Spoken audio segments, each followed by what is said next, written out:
जय हिंद। हम class 10th का बायोलॉजी पढ़ रहे हैं जिसमें चैप्टर का नाम है जीव जनन कैसे करते हैं, हाउ डू ऑर्गेनिज्म रिप्रोड्यूस। और आज इस चैप्टर का ये जो है लास्ट लेक्चर है, इसके बाद ये चैप्टर खत्म हो गया। इसके बाद हम आनुवांशिकता चालू करेंगे। तो देखिए आज हम देखेंगे क्या क्या पढ़ेंगे, क्या जानेंगे। देखिए यौन संचरित रोग के बारे में जानते हैं। यौन संचरित रोग क्या होता है, मतलब कि सेक्स करने से भी रोग होता है का, इसी को बोलते हैं यौन संचरित रोग। मतलब सेक्स से कौन सा रोग फैलता है, इसी के लिए यही देखेंगे कि कौन कौन सा रोग फैलता है। देखिए और उसके बाद देखेंगे कि वीर्य क्या होता है, सीमेन जो होता है वो क्या होता है। उसके बाद स्त्री में मूत्र मार्ग और यानी इसके बारे में देखेंगे। और टेस्ट ट्यूब बेबी क्या होता है, मतलब कि परखनली बच्चा क्या होता है, परखनली शिशु क्या होता है। परखनली में तो हम कोनो अभिक्रिया कराते हैं, बच्चा कहाँ से उसमें हो गया। उसके बाद देखिए सेरोगेट मदर देखेंगे। सेरोगेट मदर का जानते हैं हिंदी का होता है, सेरोगेट मदर का हिंदी होता है किराए पर गर्भ, यानी कि किराए पर गर्भ लेके हम अपना बच्चा पाल सकते हैं, का ऐसा संभव है, इसके बारे में देखेंगे।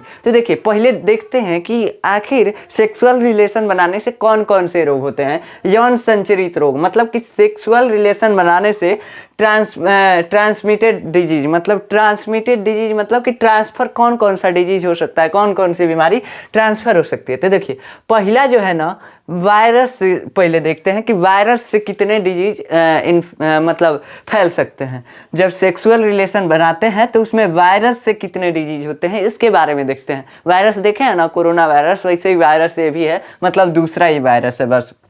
तो देखिए एड्स एक पहला रोग है, एड्स। इसका फुल फॉर्म क्या होता है, एक्यूरेड इम्यून डिफिशियंसी सिंड्रोम। क्या होता है, occur immune deficiency syndrome, ads का फुल फॉर्म होता है। तो ये जानते हैं ये रोग क्या होता है। ये रोग जो होता है ना इम्यूनिटी सिस्टम को कमज़ोर कर देता है, हमारे शरीर के इम्यूनिटी सिस्टम को कमज़ोर कर देता है। जब ये रोग जो है सेक्सुअल रिलेशन बनाने से ही फैलता है और ये हमारे इम्यूनिटी सिस्टम को कमज़ोर कर देता है। इम्यूनिटी सिस्टम का होता है रोग प्रतिरोधक क्षमता। मान लीजिए बुखार आता है तो कई होते हैं, देखते होंगे कई होते हैं सब ना, वो ऐसे बिना दवाइयों खाए रह जाते हैं तो ठीक हो जाते हैं। तो जब ये हो जाएगा एड्स ना, तो उन सबको कौन नहीं बचा पाएगा, कहाँ से कि उसका इम्यूनिटी सिस्टम खत्म हो जाता है। इम्यूनिटी सिस्टम जो होता है, इम्यूनिटी पावर जो होता है, वही हमको रोग से लड़ने के लिए क्षमता देता है। मतलब अगर ये नहीं रहेगा तो कौनो रोग हमको हो जाएगा लेकिन ठीक नहीं होगा, हम ऐसे ही बीमारे रहेंगे।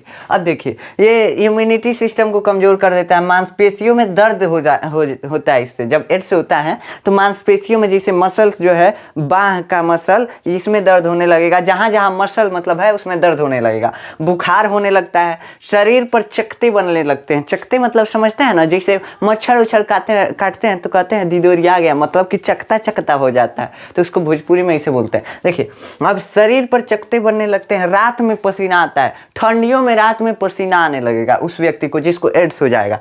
उसके बाद ज्वाइंट पेन होता है, ज्वाइंट पेन मतलब जोड़ का दर्द, जोड़ का दर्द जो होता है एड्स के कारण हो सकता है। ग्रंथियों में सूजन है, जैसे हमारा थायराइड ग्रंथि है ना, इस सूज के इतना बड़ा हो जाएगा, मतलब देखते होंगे गलकंठ टाइप का हो जाएगा ये जो ग्रंथि है हमारा। तो इसमें इतने लक्षण आते हैं। अब जानते हैं कई वो और ही लक्षण आते हैं, मतलब कि पुरुष में अलग आता है, स्त्री में अलग आता है। जैसे स्त्री में क्या होगा, फीमेल में क्या होगा ना, उसमें मेंस्ट्रुएशन साइकिल ही बंद हो जाएगा। मेंस्ट्रुएशन साइकिल समझते हैं ना, पीरियड, तो पीरियड आना ही बंद हो जाएगा या अनियमित पीरियड आएगा। मतलब कि मान लीजिए कि आता था पहले पीरियड 35 दिन पे या 21 दिन पे, तो अब वो अनियमित हो जाएगा, 40 दिन पे आने लगेगा, 50 दिन पे आने लगेगा। तो ये होता है स्त्री में। उसके बाद पुरुष में क्या होता है, पुरुष में जो होता है उसमें टेस्टिकल जो होते हैं दर्द करने लगते हैं, टेस्टिकल में दर्द होने लगता है। टेस्टिकल क्या होता है, टेस्टिस, वही टेस्टिकल उसको बोलते हैं। तो उसमें दर्द होने लगता है, मतलब वृषण में दर्द होने लगता है। तो अलग अलग मतलब बहुत ज़्यादा इसके लक्षण हैं। तो इतने लक्षण आप जान गए, ये आपके सिलेबस में इसके लक्षण नहीं दिए हैं, फिर भी हम बता दिए हैं कि आपको समझ में आ जाए अच्छे से। अब देखिए ये जो बीमारी है ये किस वायरस से फैलता है। जैसे कोरोना था, वो कोरोना कोविड-19 वायरस से फैल रहा था, सेम वैसे ये HIV वायरस से फैलता है। क्या है HIV virus, HIV virus virus का नाम है। तो ये HIV वायरस क्या होता है, इसका फुल फॉर्म जो होता है ह्यूमन इम्यून डिफिशियंसी वायरस। तो इसी वायरस के द्वारा फैलता है। जब ये वायरस हमारे शरीर में एंटर कर जाएगा तो क्या होगा, हमको एड्स हो जाएगा। अब किस किस कारण फैलता है, रक्तदान। देखिए जानते हैं हैं अगर मान लीजिए कि एगो छोटका है, छोटका को क्या हुआ है, एड्स हुआ है, अगर छोटकी को रक्तदान देगा मतलब किसी को रक्तदान देगा मतलब अपना ब्लड देगा तो उसके में फैल जाएगा। कैसे कि इसके में था क्या, एड्स। अब उसको जब देगा ना ब्लड तो वो ब्लड के साथ HIV वायरस जो है ना उसमें चला जाएगा, दोनों को एड्स हो जाएगा। तो ब्लड डोनेशन नहीं करना चाहिए जब एड्स हुआ हो तो, कैसे कि वो दूसरों को संक्रमित कर देगा। एड्स से संक्रमित व्यक्ति जो है ना बचता नहीं है, कैसे कि इसका कोनो इलाज नहीं है, कोनो इलाज नहीं है इसका। और ये जो है मतलब बहुत टाइम लेता है जान लेने में, जान इससे जाता है लेकिन बहुत टाइम बाद जाता है, 10-10 साल लग जाता है, 10-10 साल हुआ रहता है और कमजोरी हुआ रहता है, ये सब दिखते रहती हैं, उसके बाद आदमी मर जाता है। तो देखिए किस किस चीज़ से फैलता है, रक्तदान, ब्लड डोनेशन, मतलब संक्रमित व्यक्ति से ब्लड दान नहीं करना चाहिए। उसके बाद सेक्सुअल रिलेशन बनाने से, अगर मान लीजिए कि मेल जो है उसको क्या हुआ है, एड्स हुआ है, ठीक, अब फीमेल के साथ वो सेक्सुअल रिलेशन बनाता है तो उसके बाद क्या होगा, सेक्सुअल रिलेशन जैसे बनाएगा तो दोनों का जो सेक्सुअल ऑर्गन है वो टच होगा आपस में, और जब टच होगा तो उसी से फैल जाता है ये वायरस। तो देखिए इस सेक्सुअल रिलेशन बनाने से फैल सकता है, और उसके बाद रक्तदान से फैल सकता है, ब्लड डोनेशन से फैल सकता है, इंजेक्शन से। जानते हैं अगर मान लीजिए कि इसको एड्स हुआ है, इसके में इंजेक्शन एगो घोप दिए, यही इंजेक्शन में दूसरे को घोप देंगे ना तो क्या होगा, उसमें भी फैल जाएगा। अब देखिए ये स्तनपान कराने से भी फैलता है। स्तनपान मतलब मान लीजिए कि कोई फीमेल है, कोई फीमेल जो है वो क्या कर रही है, मतलब कि वो अपने बच्चे को दूध पिला रही है, तो ये जो है उसके दूध से भी फैल सकता है, मतलब कि जब उसका बच्चा उससे दूध पिएगा तो उसके दूध से भी फैल सकता है। अब देखिए ये जो एड्स है ना गर्भ में बच्चे को भी फैल सकता है। जैसे मान लीजिए कि जब गर्भ धारण हो गया, मतलब कि महिला जो है प्रेग्नेंट हो गई और उसको जो है एड्स है, तो जब उसको पोषण मिल रहा है, सारा पोषण मिल रहा है, तो किससे मिल रहा है, आखिर इसी से तो मिल रहा है, उसमें प्लेसेंटा बन रहा है तो प्लेसेंटा से पोषण मिल रहा है, सब हो रहा है। अब बताइए, और उसमें ब्लड भी जाता है प्लेसेंटा में, तो अब ये संक्रमित हो सकता है कि नहीं, बच्चा संक्रमित हो जाएगा एड्स से, जो इससे बच्चा पैदा होगा। तो इतने इसके कारण होते हैं। अब कई लोग मतभेद करते हैं कि एड्स से संक्रमित व्यक्ति के पास नहीं जाना चाहिए, मतलब कि एड्स से संक्रमित व्यक्ति के पास अगर जाएंगे तो हमको भी एड्स हो जाएगा, और उसको बहुत मतलब नीचे नज़र से देखते हैं लोग। कहें क्या है कि उसको एड्स हो गया है, तो वो समझते हैं कि ये सेक्सुअल रिलेशन ही बनाने से हुआ है, मतलब कि ये जो है सेक्सुअल रिलेशन बनाया है इसी की वजह से होता है, इसीलिए उसको लोग मतलब थोड़ा मंदे नज़र से देखते हैं, नीचे नज़र से देखते हैं। तो ये जो है ये बस सेक्सुअल रिलेशन बनाने से नहीं होता है, रक्तदान से भी हो सकता है। मान लीजिए इंजेक्शन कोनो डॉक्टर है, अब अपना जो सिरिंज होता है उसको बचाने के लिए 2 को घोप दिया, तभी भी हो सकता है। स्तनपान कराने से, अब मान लीजिए कि जो बच्चा था जिसको हुआ है वो अगर अपने माँ का दूध पिया था और उसकी माँ जो है वो एड्स से पीड़ित थी, तो इसको भी एड्स हो सकता है। तो ऐसा कुछ नहीं है कि उसके पास जाने से एड्स होता है, ठीक। तो ये देखिए एड्स जो होता है ना बस सेक्सुअल रिलेशन और ये सब बनाने से फैलता है, मतलब सेक्सुअल रिलेशन, रक्तदान, इंजेक्शन, स्तनपान, और मतलब या तो जेनेटिक होगा, मतलब कि गर्भ में से ही होगा एड्स। अब कोई जो कहते हैं कि पास नहीं जाना चाहिए, एड्स वाले रोगियों के पास नहीं जाना चाहिए, ऐसा कुछ नहीं है। एड्स वाले रोगी के पास जाने से कुछ नहीं होगा, वो एड्स जो है ना या तो ब्लड से फैलेगा, नहीं तो सेक्सुअल रिलेशन बनाने से फैलेगा। तो देखिए कुछ में हो रहा है, नहीं तो बस दूध से फैलेगा, स्तनपान से फैलेगा। तो देखिए ये इसी से फैल सकता है। उसके साथ कुश्ती भी लड़ेंगे ना तो अभी भी नहीं फैलेगा। कैसे कि ब्लड से फैल रहा है, उसका ब्लड तो हम ले नहीं रहे हैं, कुश्ती लड़ रहे हैं तो उससे नहीं फैल सकता है। अब कई लोग कहते हैं कि किस करने से भी फैलता है ये एड्स, तो ऐसा कुछ नहीं है। जो मतलब कि किस करते हैं तो उसमें अगर मसूड़ों में ब्लीडिंग हो रही है तब तो फैल सकता है, तो फैल सकता है, लेकिन अगर ब्लीडिंग नहीं हो रही है तो नहीं फैलेगा। लार से भी नहीं फैल सकता है, बस ब्लड से फैलेगा, दूध से फैलेगा, स्तनपान से, मतलब सेक्सुअल रिलेशन वगैरह बनाने से ये फैलता है एड्स। अब इससे बच के रहना चाहिए। जानते हैं कहाँ है, इसका कोनो इलाज नहीं है, आज तक कोनो एड्स का इलाज नहीं है। जिसको होता है उसका राम नाम सत्य, खत्म हो जाता है। हाँ देखिए दूसरा बीमारी क्या है, ये भी वायरस से हो रहा था। और दूसरा बीमारी क्या है, जननिक हर्पिज। क्या होता है जननिक हर्पिज? देखिए ये एड्स जो होता है ना, इसी से ज़्यादा क्वेश्चन पूछता है, कहीं याद कर लीजिएगा। एड्स का पूरा अच्छे से रिवीजन कर लीजिएगा, कैसे कि एड्स से ज़्यादातर क्वेश्चन पूछता है, इससे ना के बराबर कभी नहीं पूछेगा। इससे हम जानते हैं कि देखिए जननिक हर्पिज ये भी एक रोग है, ये भी वायरस से फैलता है। इसमें क्या होता है, जननांगों में दाद खुजली हो जाता है, तो मतलब कि खुजली हो जाता है जननांगों में, तो उसमें खुजली हो जाता है। किसमें? जननिक हर्पिज ये बीमारी है, इसमें जननांगों में खुजली होने लगता है। ठीक। लैंगिक मस्से, इसमें क्या होता है, जननांगों के पास क्या होता है, मांस टाइप का चकता चकता बनने लगता है, या मतलब भूरे कलर का चकता चकता बनने लगता है।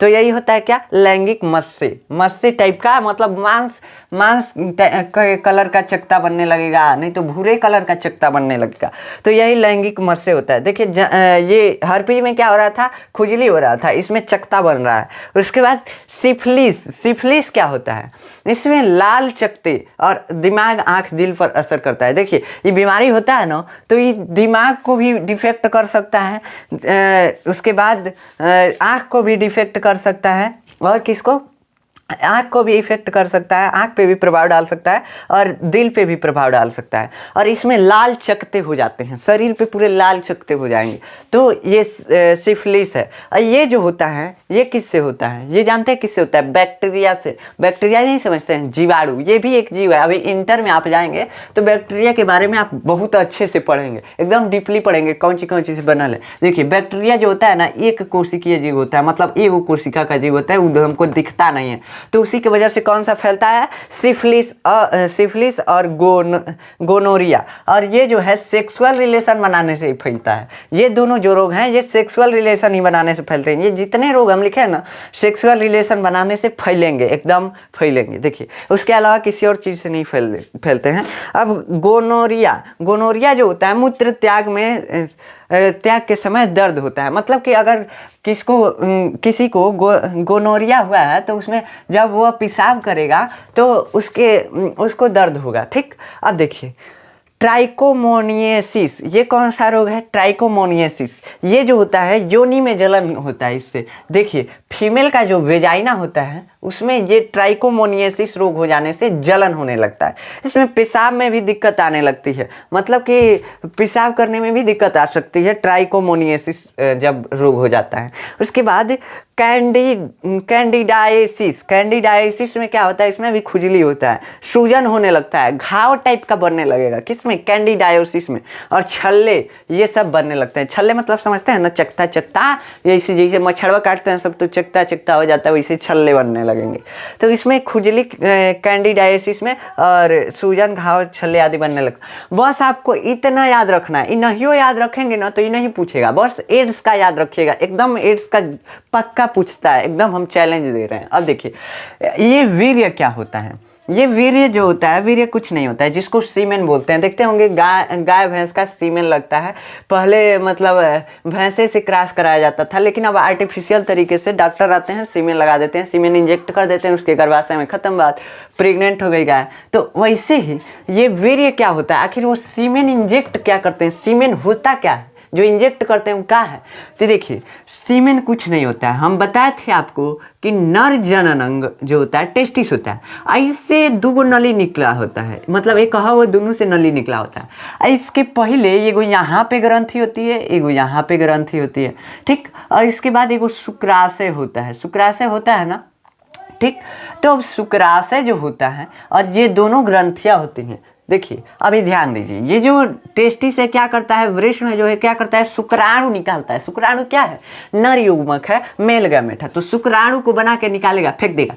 अब दोनों जब फेंक देंगे तो उसके बाद शुक्राशय एक ग्रंथि होती है, तो वो क्या करेगी, अपनों कुछ मटेरियल छोड़ देगी, पोषण उषण का, उसके बाद माध्यम चलने के लिए। शुक्राणु को हम बताए थे ना कि माध्यम चाहिए चलने के लिए, कैसे कि अपना पोछिया हिला लेके चलता है ये शुक्राणु, तो इसको माध्यम चाहिए और पोषण भी चाहिए। तो इसके लिए शुक्राशय जो है कुछ द्रव टाइप का छोड़ देती है। उसके बाद है प्रोस्टेट ग्लैंड जो है, प्रोस्टेट ग्लैंड है, ये दोनों क्या है, प्रोस्टेट ग्लैंड, ये भी क्या करता है, कुछ अपना छोड़ देता है द्रव टाइप का। अब इन तीनों को मिला करके ये जो द्रव छोड़ा है, ये जो द्रव छोड़ा है और ये जो स्पर्म है यानी शुक्राणु है, इन तीनों को जब मिला के बोलेंगे ना तो बोलेंगे वीर्य है। क्या है? वीर्य है। इसी को बोलते हैं सीमेन। यानी जो अंत में निकल रहा है मेल गैमेट, कौन सा?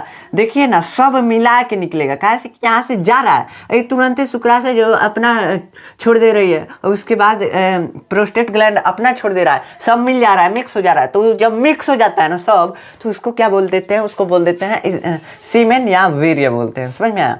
अब देखिए, अब एक चीज़ हम बताना भूल गए थे, इसके लिए सॉरी। देखिए, ये जो हम मादा जनन तंत्र बता रहे थे तो उसमें एक चीज़ बताना भूल गए थे। मेल में तो हम बताए थे कि बाबू जो पेशाब वाला नली होता है और जो गैमेट वाला नली होता है यानी शुक्राणु वाला नली होता है, दोनों आके पेनिस से ही जुड़ल होता है ना जुड़ा। अब देखिए, अब मादा में क्या होता है? ये तो मतलब यहाँ पे प्रोस्टेट ग्लैंड था, वो पुलिस का काम कर रहा था। मतलब कि ई आएगा तो इसको नहीं जाने देगा, ई आएगा तो इसको नहीं जाने देगा, मतलब कौनों एगो को जाने देगा, या तो शुक्राणु को और नहीं तो पेशाब को। कौन कर रहा था कंट्रोल? Prostate gland. अब स्त्री में क्या होता है जानते हैं? स्त्री में क्या होता है? जो योनि होता है ना, योनि वो अलगे होता है, बाहर अलग खुला होता है। ये बस सेक्सुअल रिलेशन बनाने के लिए होता है और बच्चे पैदा करने के लिए होता है, ये जो होल होता है। उसके बाद एक इसके देखिए, ये जो होता है योनि, ये कहाँ होता है? ये मतलब फीमेल के एक्सटर्नल पार्ट में, फीमेल के बाह्य जननांग में कहाँ पाया जाता है? नीचे पाया जाता है। नीचे ये होल रहेगा, ये जो योनि का होल है ये नीचे रहेगा। उसके ऊपर क्या रहता है? उसके ऊपर मूत्र मार्ग रहता है। ठीक, तो इससे पेशाब आता है और इससे जो होता है, इससे मतलब सेक्सुअल रिलेशन होता है और इससे बच्चा पैदा होता है। मतलब कि ये अलग अलग आके खुला रहता है बाहर। ठीक, तो इसमें कोनो दिक्कत नहीं है। कहाँ से कि कोनो आएगा कोनो जाएगा, कोनो दिक्कत नहीं है। अपना अपना रास्ता अलग है, अलग अलग रास्ते पे चल रहा है। तो उससे हमको क्या करना है? कहाँ से कि पेशाब आएगा तो इधर से इस छिद्र से आएगा, और जब सेक्सुअल रिलेशन बनाना है तो इस छिद्र से, और यहीं से स्पर्म एंटर करेगा। तो हमको कौन कुछ करना है? कहाँ से कि पेशाब तो मिक्स नहीं होगा इसमें, तो इसलिए ये जो फीमेल का जो रिप्रोडक्टिव ऑर्गन है वो थोड़ा अलग होता है। तो समझ में आ गया? मतलब कि पेशाब वाला छिद्र और योनि छिद्र ये जो होता है फीमेल में अलग अलग होता है और ये कुछ नहीं होता है। यही बस बताना भूल गए थे। ठीक, तो अब समझ में आ गया कि पेशाब वाला छिद्र और योनि छिद्र अलग होता है। ठीक, अब देखिए टेस्ट ट्यूब बेबी क्या होता है? परखनली शिशु ये क्या होता है? कहाँ परखनली में हम जानते हैं क्या करते हैं? कोनो रासायनिक अभिक्रिया कराते हैं। जैसे कि नमक बना रहे हैं तो सोडियम डाल देंगे, क्लोरीन डाल देंगे, नमक बन गया।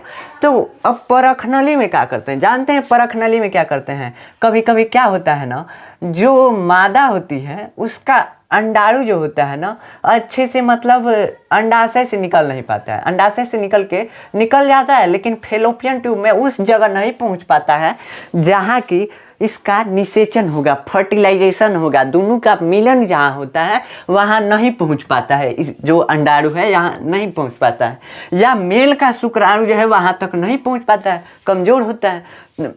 तो अब क्या करेंगे? मानिए कि सेक्सुअल रिलेशन तो बना रहे हैं और दोनों का मिलने नहीं हो रहा, और जब मिलन होगा नहीं तो बच्चा पैदा होगा नहीं पैदा होगा। तो इसके लिए कौन सा उपाय है भाई? कहाँ से कि वो तो बिना बच्चा का रहेगा नहीं। तो उसके लिए उपाय जो होता है बाहर फर्टिलाइजेशन कराते हैं। बाहर फर्टिलाइजेशन मतलब बाहर निषेचन कराते हैं। क्या करते हैं? निषेचन क्या होता है? स्पर्म और ओवम को मिलाना ही क्या कहलाता है? निषेचन कहलाता है। मतलब कि शुक्राणु और अंडाणु को मिलाना निषेचन कहलाता है। अब क्या करते हैं? मादा के वेजाइना से एगो ट्यूब डालते हैं। ट्यूब मतलब समझते हैं ना, नली है जो मादा का रिप्रोडक्टिव ऑर्गन है, इसमें से एगो यहाँ से ट्यूब डालेंगे। इधर ही ना है, इधर ही तो अंडाशय है, तो अब इधरिया से निकाल लेंगे ओवम, और उसके बाद ओवम लिया के इसमें डाल देंगे। ठीक, उसके बाद मेल का स्पर्म लेंगे, इसमें डाल देंगे। हो गया दोनों का फर्टिलाइजेशन। कैसे कि दोनों मिल गए सब। तो अब जब दोनों मिल गए तो इनका फर्टिलाइजेशन हो गया। अब बताइए अब क्या बन गया? जाइगोट बन गया, युग्मनज बन गया कि नहीं बन गया? जाइगोट क्या होता है? मेल और फीमेल गैमेट के मिलने के बाद जो स्ट्रक्चर बनता है उसी को युग्मनज यानी जाइगोट बोलते हैं। अब जाइगोट तो बन गया, अब इसके बाद क्या करेंगे? जाइगोट को थोड़ा सा डिवीजन कराएंगे ताकि वो भ्रूण बन जाए। है। और उसके बाद जानते हैं क्या करेंगे, भाई मादा का जो गर्भाशय भित्ति है वो तो तैयार है। काहे लिए तैयार है, हम बताए थे ना, इसमें धसा दिया जाता है, इसमें भ्रूण जो है धस जाता है, उसी को बोलते हैं भ्रूण का रोपण हो गया। तो अब बताइए, भ्रूण का रोपण करना है तभी तो गर्भाशय में उसका पालन पोषण होगा। बहरिया कहाँ देंगे उसको पालन पोषण। अब मान लीजिए युग्मनज तो बना दिए, पूरा पालन पोषण उसका कैसे करेंगे, बहरा बन नहीं पाएगा पूरा भ्रूण। तो अब देखिए, अब जब थोड़ा सा मतलब डिवीजन हो जाता है किसमें, युग्मनज में, तो उसके बाद ले जाके और गर्भाशय भित्ति में स्थापित कर देते हैं, ठीक, रोपण कर देते हैं। क्या कर देते हैं, रोपण कर देते हैं, धसा देते हैं, गाड़ देते हैं, ठीक। तो जब यहाँ पे धस जाएगा तो प्लेसेंटा वगैरह बनने लगेगा और उसके बाद उसका पोषण होने लगेगा, उसके बाद बच्चे का निर्माण होने लगेगा, तो उसका बच्चा पैदा हो जाएगा। अब इसका सॉल्यूशन था, बच्चा पैदा नहीं हो रहा था तो, ठीक। तो जब इस विधि से बच्चे पैदा होते हैं तो जो बच्चा होता है ना, जो बच्चा पैदा होता है उसी को क्या बोलते हैं, टेस्ट ट्यूब बेबी, मतलब परखनली शिशु। मतलब काहे परखनली शिशु, कहाँ से कि उसको बनाया गया है किसमें, परखनली में डाल के उसका निषेचन कराया गया, इसीलिए क्या बोल रहे हैं, परखनली शिशु, टेस्ट ट्यूब बेबी। समझ में आएगा। अब देखिए सरोगेट मदर क्या होता है। सरोगेट मदर कुछ नहीं होता है। मान लीजिए कोनो हीरोइन होती है सब ना, अपना शरीर खराब नहीं करना चाहती हैं। काहे से कि जब आदमी मतलब बच्चे पैदा कर देता है तो उसका शरीर थोड़ा यंग टाइप का लगने लगता है, थोड़ा ओल्ड लगने लगता है। इसलिए जो हीरोइन सब होती हैं सब, तो वो क्या करती हैं, वो अपना बच्चा दूसरे को पालने के लिए दे देती हैं। मतलब कि अपना अंडाणु तो देंगी और पुरुष जो है उसका पति जो है अपना शुक्राणु भी देगा, लेकिन ये जो हीरोइन है ये बच्चा को नहीं पालेगी, अब दूसरे को देगी कि लीजिए अपने गर्भाशय में रख लीजिए, पाल के हमको दे दीजिएगा जब इसका जन्म होगा। तो इसी को बोलते हैं सरोगेट मदर। ये कैसे होता है, देखिए ये जो हीरोइन थी, ठीक, ये जो हीरोइन थी और ये मान लीजिए इसका पति है, अब ये स्पर्म दिया और ये ओवम दी, ठीक। ओवम कैसे निकालेंगे, ट्यूब डाल के निकाल लेंगे, ठीक। अब देखिए इसका फर्टिलाइजेशन कराना है बाहरा, तो फर्टिलाइजेशन बाहरा कराने के लिए हम ट्यूब का उपयोग करेंगे, टेस्ट ट्यूब का उपयोग करेंगे, टेस्ट ट्यूब का उपयोग करेंगे, मतलब परखनली का उपयोग करेंगे। इसमें ओवम डाल देंगे और स्पर्म डाल देंगे, मतलब कि शुक्राणु और अंडाणु डाल देंगे, दोनों का फर्टिलाइजेशन हो गया, मिलन हो गया। अब बताइए युग्मनज बन गया, लेकिन अब इस फीमेल में नहीं एंटर करेंगे, इस मादा में नहीं एंटर करेंगे जिसमें से ही निकाले थे। अब एक गौरी को पैसा देके बुलाएंगे, किसको, अब मान लीजिए कौन भीख होक मांगता है तो उसको पैसा देके बुलाएंगे, ठीक।